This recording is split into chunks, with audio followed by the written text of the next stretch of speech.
सो yes, NEET 2026 aspirant last class के अंदर अपन ने बेसिकली डिस्कस किया था केमिकल बॉन्डिंग के बारे में, उसका माइंड मैप देखा था। आज अपन देखने वाले हैं कुछ बेसिकली इंपॉर्टेंट क्वेश्चंस, मतलब अपन कह सकते हैं वो कॉन्सेप्ट अपन देखने वाले हैं जहां से केमिकल बॉन्डिंग के अंदर आपके हर बार सवाल रिपीट होता है। बिकॉज सी, नीट के अंदर कभी भी जो तुम्हारे क्वेश्चंस कभी रिपीट नहीं होते, पर yes the concept is always get repeated. ठीक है, तो अपन उन बेसिक कॉन्सेप्ट्स के ऊपर कुछ क्वेश्चंस करने वाले हैं। इनमें सबसे पहला अपन क्वेश्चन देखते हैं, among the following LiCl, BeCl2, BCl3 and CCl4 the covalent bond character follows the order. अब कोवेलेंट बॉन्ड से रिलेटेड अपन को कोई थ्योरी पता है? अपन को पता है फजान रूल के बारे में। क्या है तुम्हारा Fazan rule? Fazan rule basically बताता है कि हर एक आयोनिक बॉन्ड के अंदर कोवेलेंट कैरेक्टर प्रेजेंट होते हैं। कैसे देखते हैं अपन? The smaller the cation, the larger the anion and the more the charge of, basically अपन कह सकते हैं एटम का जिसका जितना चार्ज होगा उसके अंदर उतने ही कोवेलेंट कैरेक्टर होंगे। तो यहाँ पर आपको कुछ एक चीज दिख रही है, जैसे ऑप्शन नंबर ए के अंदर आप देखिए, यहाँ पर अपन को साइज वाला फैक्टर लगाना है इसके अंदर। ये चीज तो समझ में आ रहा है कि यहाँ पर जितने भी तुम्हारा बेरिलियम है, बोरोन, कार्बन और लिथियम, ये सारे के सारे साइज के ऊपर वेरी करते हैं। एंड अपन को पता है जो तुम्हारा एटॉमिक साइज है, एटॉमिक साइज ऊपर से नीचे जाते हो तो क्या होती है? इंक्रीजेस। जब लेफ्ट से राइट जाते हो तो क्या होती है? डिक्रीज होती है। बस अपन को ये देखना है कि अगर लेफ्ट से राइट जा रही है डिक्रीज हो रही है, और अगर साइज डिक्रीज हो रही है तो कोवेलेंट कैरेक्टर तुम्हारे इंक्रीज होते हैं। सबसे पहले आप देखिए बेरिलियम। बेरिलियम ऑब्वियसली कौन से पीरियड का एलिमेंट है? ये बेसिकली तुम्हारा हो गया ग्रुप 2 का है। फिर उसके बाद बोरोन। बोरोन किसका है? तुम्हारा 3 का है। तो ये तो गलत हो गया क्योंकि ग्रुप 3 के तो पहले ज्यादा आनी चाहिए, तो ये गलत। बेरिलियम, बेरिलियम से ज्यादा बोरोन, बिल्कुल सही है, कोई इशू वाली बात नहीं है। फिर तुम्हारा कार्बन आ रहा है, फिर इसने लिथियम दे दिया, बिल्कुल गलत, क्योंकि लिथियम तो तुम्हारा ग्रुप नंबर 1 का है कि नहीं? ग्रुप नंबर 1 की तो साइज ज्यादा रहेगी एज कंपेयर टू तुम्हारा ग्रुप नंबर कार्बन जिस ग्रुप का आता है उससे, क्योंकि मैंने आपको बता रखा है कि लेफ्ट से राइट जाते हैं तो साइज क्या होती है तुम्हारी? डिक्रीज होती है। ऊपर नीचे नीचे जाते हैं तो साइज तुम्हारी इंक्रीज होती है। ऑप्शन नंबर 3 में देखो, लिथियम अपन को पता है ग्रुप नंबर 1 का होता है। फिर उसके बाद बेरिलियम तुम्हारा ग्रुप नंबर 2 का होता है। फिर बोरोन ग्रुप नंबर 13 का होता है। फिर उसके बाद अपन देख सकते हैं कार्बन ग्रुप नंबर 14 का। क्या आंसर नहीं है? कि देखिए साइज छोटी हो रही है इसके अंदर, जितना ज्यादा साइज छोटी होती है कोवेलेंट कैरेक्टर उतने ज्यादा बढ़ रहे हैं, और कोवेलेंट कैरेक्टर बढ़ते हैं तो तुम्हारे बेसिकली अपन कह सकते हैं कि ऑप्शन नंबर सी तुम्हारा राइट है। ठीक है, अब अपन चलते हैं नेक्स्ट क्वेश्चन के ऊपर। ये अगला क्वेश्चन सेम इसी से रिलेटेड है, इसके ऊपर भी आप देख सकते हो, कोई इशू नहीं है। यहाँ पर भी आपको बेसिकली बोला गया है कि आपको कोवेलेंट कैरेक्टर बताने। कैसे देखेंगे? ऑप्शन नंबर 1 देखिए, इसके अंदर आप सबसे पहले देखो लिथियम, सोडियम, बेरिलियम। सबसे पहले तो ये पता कर लो कहाँ पे प्रेजेंट है। भैया लिथियम तुम्हारा बेरिलियम सेकंड वाले ग्रुप में प्रेजेंट है, सोडियम तुम्हारा फर्स्ट वाले ग्रुप में प्रेजेंट है, बट लिथियम के नीचे प्रेजेंट है। एंड देन है तुम्हारा लिथियम। क्या ये हो सकता है? हाँ भैया एक बार के लिए हो सकता है, बट इधर एक दिक्कत आ रही है। क्या है? तुम्हारा जो सोडियम है, मैंने क्या बोला था? Smaller the size of cation. Size जो कैटायन है इसके अंदर आप जानते हो लिथियम तुम्हारा कैटायन है, इधर सोडियम कैटायन है, इधर तुम्हारा बेरिलियम कैटायन है। कैटायन की साइज तो छोटी से छोटी चाहिए, पर यहाँ पर तो सोडियम की साइज बड़ी हो गई, तो ऑप्शन नंबर 1 तुम्हारा गलत हो गया। ऑप्शन नंबर 2 पे चलते हैं। 2 क्या कह रहा है तुम्हारा? ऑप्शन नंबर 2 वाला भी तुम्हारा गलत हो गया क्योंकि सोडियम की बात कर रहा है। तो ऑप्शन नंबर 3 पे चलते हैं। बेरिलियम, हाँ ग्रुप नंबर 2 की है और लेफ्ट से राइट जाते हैं तुम्हारी साइज डिक्रीज होती है, कोई इशू वाली बात नहीं है। फिर आप देखो लिथियम, हाँ भैया कोई दिक्कत वाली बात नहीं। फिर आ रहा है सोडियम तुम्हारा, हो क्या रहा है? ये ग्रुप नंबर 2 का है, ये फिर ग्रुप नंबर 1 का है, फिर ग्रुप नंबर 1 में नीचे प्रेजेंट है जिसकी साइज इंक्रीज होती है, तो सबसे कम है, कोई इशू बात नहीं है। Group number basically question number 2 समझ में आ गया होगा मेरे हिसाब से कि अब कोई क्वेश्चन अगर फजान रूल से रिलेटेड आ जाए तो किसी का गलत ना हो। अब अपन आगे चलते हैं थोड़ा सा। अगला क्वेश्चन देखिए, the BCl3 is a planar molecule whereas the NCl3 is a pyramidal because. इसका रीजन पूछ रहा है तुमसे। कुछ नहीं करना, सबसे पहले तो आपको BCl3 एंड NCl3 का आपको स्टेरिक नंबर निकालना है और इसकी हाइब्रिडाइजेशन निकालनी है। मैं आपको यहाँ पर करके बता रहा हूँ, जैसे मैं बता रहा हूँ सबसे पहले BCl3 का। BCl3 कुछ नहीं करना, हाफ कितने हैं भैया इसके अंदर इलेक्ट्रॉन्स? बेसिकली कितने वैलेंस इलेक्ट्रॉन है मुझे पता है, 3 है, और 3 ही मोनोवैलेंट एटम है। कितना हो गया? 6 डिवाइडेड बाई 2 मतलब 3 का मतलब sp2। अगर NCl3 की बात करते हैं तो क्या हो जाएगा? हाफ 5 + 3 मतलब 8 डिवाइडेड बाई 2 मतलब 4 का मतलब sp3। कोई इशू वाली बात नहीं है। एक में आ रहा है आपका sp3 और एक में आ रहा है आपका sp2। अब बोला जा रहा है कि जो BCl3 तुम्हारा है प्लेनर, हाँ भैया क्योंकि sp2 होता है तो उसकी जो स्ट्रक्चर होती है वो क्या होती है? ट्राइंगुलर प्लेनर होती है। आपको मैंने पिछले माइंड मैप के अंदर बताया था VSEPR थ्योरी के अंदर कि अगर 2 होती है तो लीनियर है, 3 होता है तो ट्रायंगुलर प्लेनर है। इनको सबको याद रखना है कि अगर इसके अंदर 2 बॉन्ड पेयर है, 1 लॉन पेयर होगी तो स्ट्रक्चर पे क्या फर्क आता है। इन सब चीजों का वो रखना है, इस चीज को रिमेंबर रखना, ठीक है।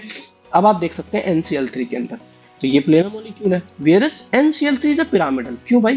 क्योंकि मुझे पता है 5 वैलेंस इलेक्ट्रॉन इसके, 3 ही अपने मोनोवैलेंट के, मतलब 8, 8 का मतलब 4, 4 का मतलब sp3। अब इसके अंदर तुम्हें दिख रहा है कि यहाँ पर 3 बॉन्ड पेयर है, 3 Cl है तो 3 बॉन्ड पेयर है, बट इसमें एक लॉन पेयर और प्रेजेंट है। कितने वैलेंस इलेक्ट्रॉन है तुम्हारे पास? तुम्हारे पास है 5। 5 में से 3 ने तो Cl के साथ बॉन्डिंग में पार्टिसिपेट कर रखी, बट 2 नहीं है, मतलब एक लॉन पेयर प्रेजेंट है। तो ये पिरामिडल स्ट्रक्चर था। क्यों? इसका ऑप्शन देख सकते हो आप, BCl3 has no lone pair but NCl3 is a lone pair of elements। खत्म। ऑप्शन नंबर 3 मेरे हिसाब से समझ में आ गया होगा। अपन को ऐसे करना है, कुछ नहीं करना है, सबसे पहले स्टेरिक नंबर देखना है, स्टेरिक नंबर के बाद अपन को हाइब्रिडाइजेशन देखनी है, हाइब्रिडाइजेशन के बाद अपने सामने अपना आंसर आ जाएगा। अगला क्वेश्चन देखिए, पहले NO3 माइनस। इसके अंदर अपन को क्या देखना है कि कितना तो इसके पास बॉन्ड पेयर है, इसके पास कितने लॉन पेयर है। आप सबसे पहले कुछ नहीं, इसका एक स्ट्रक्चर दौर कर लीजिए। इसकी स्ट्रक्चर क्या है आपकी? N double bond O, oxygen, and ये तुम्हारे सामने ऑक्सीजन। कुछ नहीं करना, इसका सबसे पहले आप हाइब्रिडाइजेशन देखिए। हाइब्रिडाइजेशन कितनी आ रही है इसके अंदर? 5 तो इसका, और एक मैंने आपको बताया एनायन होता है तो अपन उसको प्लस करते हैं, कैटायन होता है तो अपन माइनस कर देते हैं। तो 5 और एक 6, 6 का मतलब कितना हो गया? हाफ। 6 इंटू 6 मतलब कितना आ गया अपने पास? 3। 3 का मतलब sp2 हाइब्रिडाइजेशन, ठीक है। मतलब जो इसकी स्ट्रक्चर होगी वो तो कैसी होगी? ट्राइंगुलर प्लेनर स्ट्रक्चर होगी। अब यहाँ पे तुमसे पूछा गया बॉन्ड पेयर, तो आप देख सकते हो यहाँ पर कि इसके पास कोई लॉन पेयर है क्या। आप एक चीज देखिए, इस पर कोई लॉन पेयर है क्या? यहाँ पर 5, बेसिकली अपन को पता है कि वैलेंस इलेक्ट्रॉन 5 रहते हैं। 5 के अंदर से सारे के सारे जो बेसिकली इलेक्ट्रॉन्स है वो पार्टिसिपेट करें। ये कोऑर्डिनेट बॉन्ड है, दोनों इलेक्ट्रॉन्स देता है अपने, तो 1, 2, 3 और दोनों के दोनों यहाँ पे पार्टिसिपेट कर रखे हैं, 4, 5। तो बेसिकली इसका आंसर आ जाएगा बेटा 4।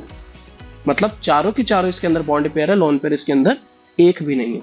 सेम ऐसे आप नेक्स्ट क्वेश्चन देख सकते हैं, आइडेंटिफाई द रॉन्गली मैच। इधर से आपको रॉन्गली मैच बताना है कि इसमें से कौन सा गलत मैच हुआ है। जैसे कि देखिए, करना कुछ नहीं है, सिंपल सी बात है, मैंने आपको बता रखा है स्टेट नंबर कैसे निकालना है। सिंपल सी बात है, या तो अगर आपके पास कोई एटम का आपके पास सब स्ट्रक्चर गिवन है तो आपके पास स्टेट नंबर निकालने का फॉर्मूला है number of sigma bond plus number of non countable lone pairs. अपन उनको अगर ऐड कर लेते हैं तो स्टेट नंबर निकल जाता है, या फिर half V plus M minus C plus A, उससे अपन निकाल सकते हैं। जैसे कि देखिए, आप अमोनिया की बात कर रहे हैं पर NH3 की। अमोनिया में कितने होते हैं तुम्हारे? नाइट्रोजन में 5 और 3 अपने पास मोनोवैलेंट है 8। 8 का मतलब कितना हो गया? 8 अपन 2 मतलब 4। 4 के अंदर भी अपन को एक चीज दे रखी है, यहाँ पे 3 तो बॉन्ड पेयर है, 1 लॉन पेयर है, तो स्ट्रक्चर क्या हो जाएगी तुम्हारी स्ट्रक्चर हो जाएगी ट्राइगोनल पिरामिडल। कोई इशू वाली बात नहीं। अब अगले पे चलते हैं, PCl5। मुझे पता है नाइट्रोजन के नीचे आता है फॉस्फोरस। कितने वैलेंस इलेक्ट्रॉन? सेम वही 5। 5 और 5 10, 5 क्लोरीन है इसके अंदर। 10 का मतलब कितना हो गया? 5। 10 डिवाइडेड बाई 2 5। 5 का मतलब कितना हो गया? तुम्हारे पास टीवी पे ज्योमेट्री आनी चाहिए थी। ये क्या है? ये तुम्हारे सामने ट्राइगोनल प्लेनर टीवी पे ज्योमेट्री आनी चाहिए थी। ये है गलत हो गया, तो ये है तुम्हारा जो है रॉन्गली मैच है, ठीक है।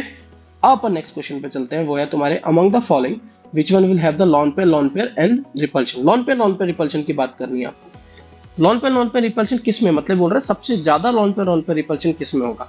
सबसे पहले अपन देखते हैं SF4 के अंदर क्या सल्फर में कितने इलेक्ट्रॉन होते हैं तुम्हारे? वैलेंस इलेक्ट्रॉन 6, 6 और 4 10। 10 का मतलब कितना हो जाएगा तुम्हारा? वही 5।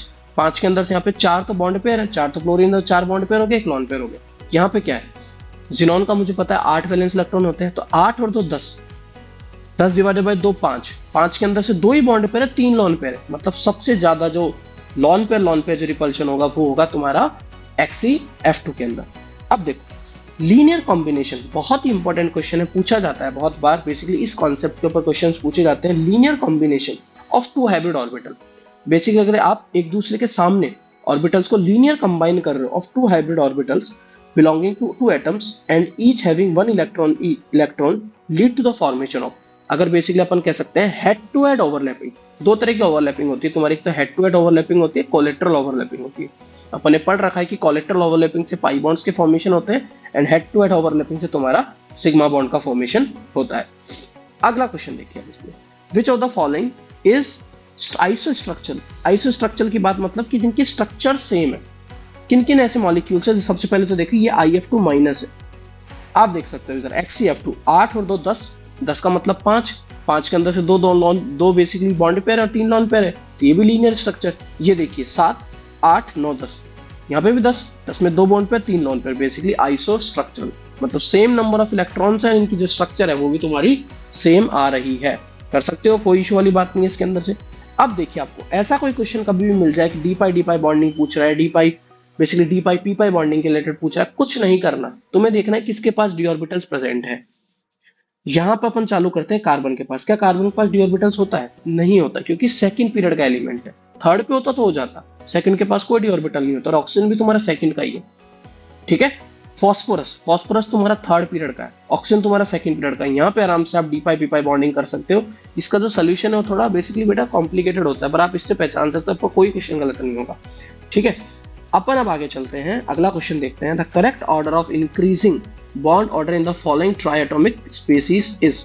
क्या ये क्वेश्चन आप सॉल्व कर सकते हो? बॉन्ड ऑर्डर से रिलेटेड क्वेश्चन है, एक बार आप इसको ट्राई कीजिए सॉल्व करने का। मैं आप कमेंट के अंदर अपना आंसर दे सकते हैं, अगर आपको दिक्कत होगी तो मैं इसके ऊपर एक अपडेटेड वीडियो भी बना दूंगा, ठीक है।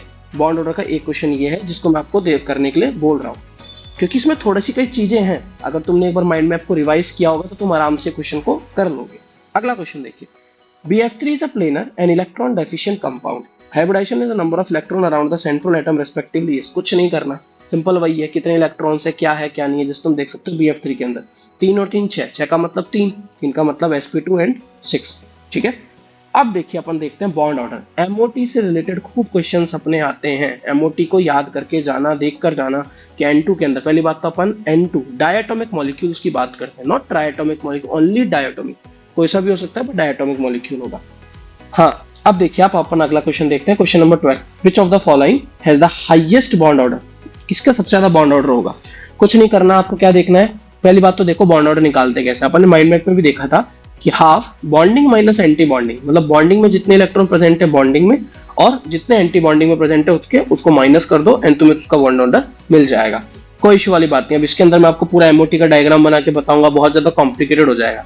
लास्ट वाली जो माइंड मैप में भी बताया था कि 8 तक तो कोई फर्क पड़ता ही नहीं है, मुझे पता है कितने इलेक्ट्रॉन्स होते हैं O2 में, ऑक्सीजन में बेसिकली 16 होते हैं। फिलिंग करना चालू करते हैं, मुझे पता है ऑक्सीजन के अंदर क्या होता है, ऑक्सीजन में बेसिकली कुछ चेंजेस रहते हैं कि जो बेसिकली जो पाई वाले, जो पाई 2px है पाई 2py, ये थोड़ा ऊपर चल जाता है, सिग्मा 2pz वाला नीचे आ जाता है। तो सबसे पहले 9-10 इलेक्ट्रॉन कहाँ पे बनूंगा, सिग्मा 2pz में 9-10 आए, 9 और 10 उसमें आया, फिर उसके बाद पाई 2px में, पाई 2py में इसमें आ गए 4 इलेक्ट्रॉन, तो 6 तो तुम्हारे आ गए पूरे के पूरे किसके अंदर, सिग्मा 2pz, पाई 2px और पाई 2py में 6 यहाँ पे आ गए। अब पाई स्टार के अंदर, पाई स्टार में कितने हो जाएंगे तुम्हारे, फिर तुम्हारे को 14 तो इलेक्ट्रॉन भरा आ गए, 2 इलेक्ट्रॉन और बचे, तुमने 2 भरे पाई स्टार के अंदर, कितने हो गया, हाफ 6 माइनस 2, कितना है 4 अपन 2 का मतलब कितना हो गया तुम्हारा, तो का मतलब कितना हो गया तुम्हारे पास आ गया, तो 2 बॉन्ड ऑर्डर आ गया, ठीक है। अब देखिए अगर 16 इलेक्ट्रॉन है तो आपके पास जो बॉन्ड ऑर्डर आ रहा है वो आ रहा है तुम्हारे पास 2, तो ये बोल रहा है हाईएस्ट बॉन्ड ऑर्डर। 15 इलेक्ट्रॉन, अब मैं बात कर रहा हूं 15 इलेक्ट्रॉन, तो 15 में क्या हो जाएगा, 6 तुम्हारे बॉन्डिंग में प्रेजेंट है, 1 तुम्हारा एंटी बॉन्डिंग में हो जाएगा, 5 डिवाइडेड बाई 2 क्या हो जाएगा बताइए, 5 डिवाइडेड बाई 2 आ जाएगा तुम्हारे पास 2.5, जो सबसे ज्यादा जो बॉन्ड ऑर्डर आएगा वो आएगा तुम्हारा O2 प्लस का, ठीक है। अगला क्वेश्चन सेम ऐसा ही सेम क्वेश्चन है, देख सकते हो एक बार। Which of the following has the minimum bond length. कुछ नहीं है, आपको एक चीज पता है, जिसका बॉन्ड ऑर्डर ज्यादा होता है उसकी बॉन्ड एनर्जी सबसे ज्यादा होती है, और जिसका बॉन्ड ऑर्डर ज्यादा होता है उसकी बॉन्ड लेंथ सबसे कम होती है, क्योंकि बॉन्ड ऑर्डर से क्या होता है, बॉन्ड स्ट्रेंथ बढ़ती है, एक एटम एक दूसरे के पास आते हैं तो उनका बेसिकली क्या हुआ, उनकी बॉन्ड लेंथ हो गई वो क्या हो जाएगी, छोटी हो जाएगी, ठीक है। तो इसके अंदर भी आपको बेसिकली सबसे ज्यादा देखना है कि बॉन्ड ऑर्डर के बारे में ही देखना है, ठीक है। अब देखिए इसके अंदर मुझे साफ कुछ पता चल रहा है कि जितने भी इलेक्ट्रॉन्स एंटी बॉन्डिंग में बढ़ेंगे वो तो बॉन्ड ऑर्डर को कम ही करेंगे, अगर इलेक्ट्रॉन्स निकलेंगे एंटी बॉन्डिंग से तो उसका बॉन्ड ऑर्डर बढ़ेगा। तो आप आराम से इसको सॉल्व करके देख सकते हैं, इसका भी आंसर आएगा बेटा A, ठीक है।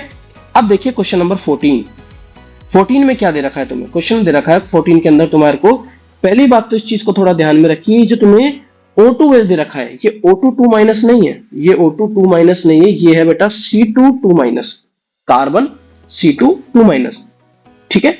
अब देखिए इसके अंदर कितने इलेक्ट्रॉन्स अपन को मिल रहे हैं, तो बेसिकली ये भी तुम्हारा C2 2 माइनस हो गया, सब जगह जहां पर भी लगा हुआ है, यहाँ पर मैं आपको एक बार इसको क्रॉस करके बता भी रहा हूं, हर जगह जहां पे भी O2 2 माइनस दे रखा है यहाँ पे C2 2 माइनस है। करिए एक बार कैलकुलेट, C2 2 माइनस कितने हो गए, 6 और 6 12, कार्बन में होते हैं 6 इलेक्ट्रॉन, तो 6 और 6 12 और 2 14 का मतलब कितना हो गया, 8 इलेक्ट्रॉन तो मैंने बोल ही रखा है, 6 की 6 इलेक्ट्रॉन तुमने किसमें भर दिए, BMO में भर दिए। जैसे तुमने करा 6/3 मतलब 6/2 मतलब 3, सबसे ज्यादा बॉन्ड ऑर्डर किसका आएगा तुम्हारा, ये ऑप्शन नंबर D, देख सकते हो कैसे इसका जो बॉन्ड ऑर्डर आएगा तुम्हारे सामने आ जाएगा 3, अब बात करते हैं अपन NO की। NO तुम्हारा कितना होता है, ये तुम्हारा हो गया 8 और ये हो गया तुम्हारा 7। कितना हो गया तुम्हारा 8 और 7 15। 15 के लिए क्या आ जाएगा, बॉन्ड ऑर्डर करके देख लीजिए आराम से, 2.5 आ जाएगा। यहाँ पे कितना आ जाएगा तुम्हारे सामने, 8 और 8 16 और एक 17। 17 के लिए कितना आ जाएगा तुम्हारा बॉन्ड ऑर्डर, और ज्यादा कम हो जाएगा, करके देख लीजिए आराम से।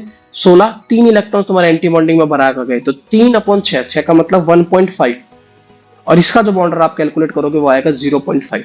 आराम से कैलकुलेट करके देख लीजिए। अब है ये क्वेश्चन नंबर 15। ये भी आपसे पूछा जाता है कभी कभार कि इलेक्ट्रॉन जब मूव कर रहा है तुम्हारा O2 से O2 माइनस, मतलब एक इलेक्ट्रॉन ऐड किया जा रहा है, तो इलेक्ट्रॉन कहां पे ऐड होगा। अब अगर आपको MOT का डायग्राम पता है, MOT का डायग्राम पता है कि किस तरह से इलेक्ट्रॉन की फीलिंग होती है, तो आप आराम से ये क्वेश्चन कर सकते हैं। एक बार इस क्वेश्चन को सॉल्व करने का ट्राई कीजिए, और इसका जो आंसर है बेसिकली आप कमेंट्स के अंदर सेंड कर सकते हैं। Okay, thank you so much.